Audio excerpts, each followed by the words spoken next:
welcome back to another episode of Piping Up. Today we are here at First Presbyterian Church in Allentown. Next to me is Matthew Wehr. He's the organist at the church. Matthew, thank you so much for having us today. Well, you're welcome. We're glad to be a part of this project. No, absolutely. It's a great organ. Wonderful sound that is coming out of the organ. So it's a wonderful space, too, even just as we're talking now. It's Sure. A lot of echoing and a lot of just vibrato in here. So questions for you.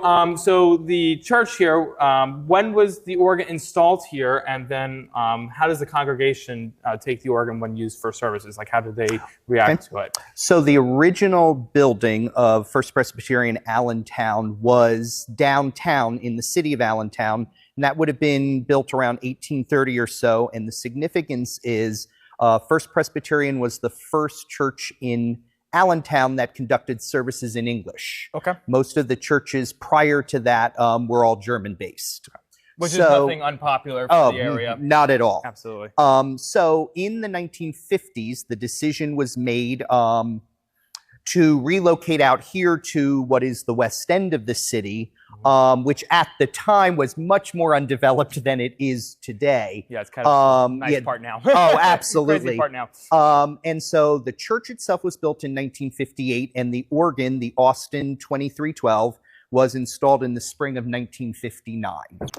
So the sanctuary here seats, with the balcony, about 1,000, which is very much what we can have on a Christmas Eve and an Easter situation here. What does it look like for like a typical Sunday morning? Can vary. We do have a contemporary service at 8:45 that meets in the fellowship hall, but our traditional service here at 11 a.m. Can be anywhere from 200 to 400. Okay. That's not too bad for, and so in a sense, the church is more or less healthy. Oh, yes. With both, having both an option for people that want to have either or. Correct. So, which is, I think, a thing that we've started to notice more for churches that they've wanted to try to incorporate with. We've done it for a number of years now. Yeah. So if we move along here, we're now coming up along the east hallway here. We do have a chapel over this way, which we use for some of our other services. We're unique in that we do not have just an English language service. That's the 8:45 and the 11. So as we come up the hallway here, there's a really nice history mural here, I'll call it, of the history of the congregation from its beginning. You'll see what is usually called the original building. Although downtown there were several different ones. This is the church right before we moved downtown, out of downtown. This today is the Allentown Art Museum. Okay. So you are solidly downtown in the center part of the city. But there's a lot of neat historical things along here. The congregation is noted for its women pastors. We are the first church of the PCUSA to have women pastors, and that's been a hallmark of the congregation. E. Power Biggs, I'm up right here. It is. E. Power Biggs was the original guest artist on the organ. The current one here now, right? Correct. Okay. Yep. March 6th, 1960. So our longtime director of music was Gloria Snyder. She has since retired. I was originally her assistant here from about 2003 to about 2015, 2016. I then returned here, and I'm in my second and third year of being back here as the full-time organist and choir director for the traditional service at 11 a.m. Gotcha. Now, you said you had left for a little while. Where did you also... So my, I guess we'll call regular job is I am a music teacher. I work for the Southern Lehigh School District in Center Valley. So I am the high school choir director. I am also the head of the music department, K through 12. So that has kept me pretty busy, but I've been doing that and juggling this as well. Which is not an easy task in some ways. Not always, but we make it work. All right, so this is the Austin console behind you. Correct. Okay. So just a couple questions about for you. What is your favorite genre of music for the organ? And then, like, do you have like a favorite composer for this? The organ is by its design neo-Baroque. Okay. And I was raised Lutheran, so I will always have an affinity for Bach. And that's certainly in my training what I do. I don't think I play an over amount of that, though. I would say I play a fairly diverse and eclectic mix of music. I don't think there's any, rhyme or reason per se of what we do here, but the organ is definitely neo-Baroque and has its best sound with that. Right. Mm-hmm. So, and I think that's, at least in this area, seems to be kind of the popular choice for the type of organ, for sure. So, so just a real quick overview of the console. I'll just give us a little bit of everything here. You have 3 manuals. Correct. You have a great swell and a positive, and then obviously the pedal. Correct. So give a little rundown of that. The most unique feature of the organ is, with one exception, the organ is exactly as it was installed in 1959. The only thing that has been added or changed is this harmonic flute 8 on the grate. That was simply added in the year 2000. Other than that, this is very much how Austin designed and built it back in '59. Now, what was the reason to install just that particular stop? Was there a specific reason? I really don't recall that, because that had occurred just before I came here. Gotcha. So I don't recall exactly why that was added. Now, would you say, since now that it's been added, would you say you use that on a pretty regular basis? Oh, I love it. I think it's a beautiful stop, particularly offertories, things like that. Yes. It's a quiet stop, but it can also be used for pretty much just about anything. Yes, it certainly can soar out into the congregation. Absolutely, yes.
And then the final question for you is, what would you say to any person, or maybe possibly your students that you teach on a regular basis? What would you say to them if they were interested in playing the organ? What would be your advice to them?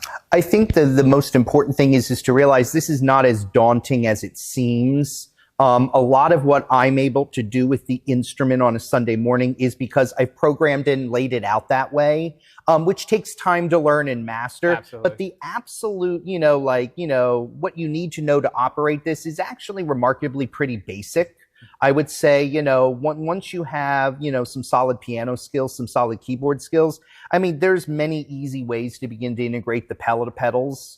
And they kind of come along for the ride, but it is not as daunting as it seems. And it's a really cool thing to do. It is, yes. And it's something that, well, as we've definitely mentioned on this program multiple times, and as we've experienced this, it's kind of an art that's kind of just slowly fading. But it is still nice to see younger people being interested in the organ and also possibly starting to make a career out of it. Sure. But most of the time we do see folks on the program that are playing and sitting at the console are usually on the older side, which is never usually a bad thing because they have a lot of knowledge. Sure. Which is always better than anything else that you could possibly think of. But at the same time, it's really nice to see people that are younger that are stepping up and possibly wanting to pursue this as a career. Sure.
Well, I guess we're in the pipe chamber now.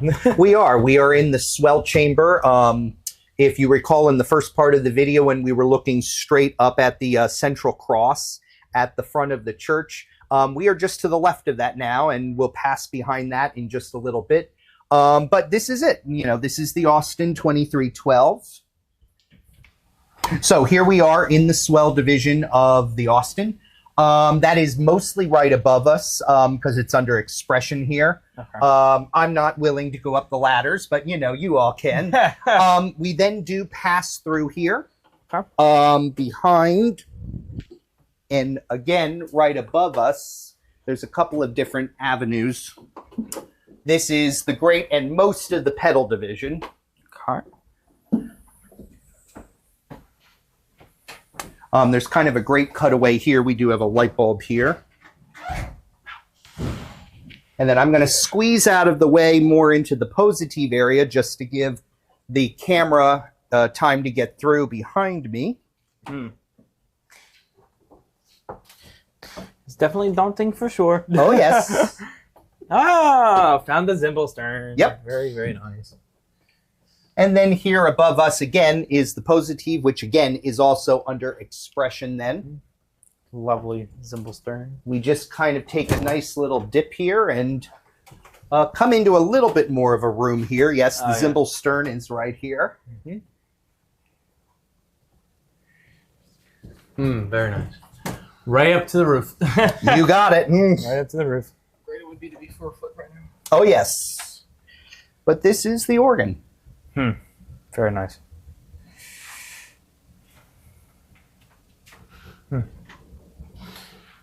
Very nice. And you said this is the positive? Yes, Okay. yes. We're now directly behind where the console is. Got it. Just to kind of give ourselves a bit of perspective. And on the right side of the cross now. Correct. All right. Cool. Well, it's extremely hot up here, but we are atop the swell here at First Presbyterian, and we got the principal rank in front of us, and we got several other ranks going all the way up front here. We are directly in front of the cross here. That's backlit. You can kind of see a little bit of it through the mesh there. And then we got a whole other rank or two behind me, and it's impressive in here. The way everything's stacked up very nicely. And then the way it's been produced and the way it's been put together is extremely well built and well done, but it's not exactly easy to navigate through here, but it is certainly a view to watch and to see if you can pick the climb up to the top of this part.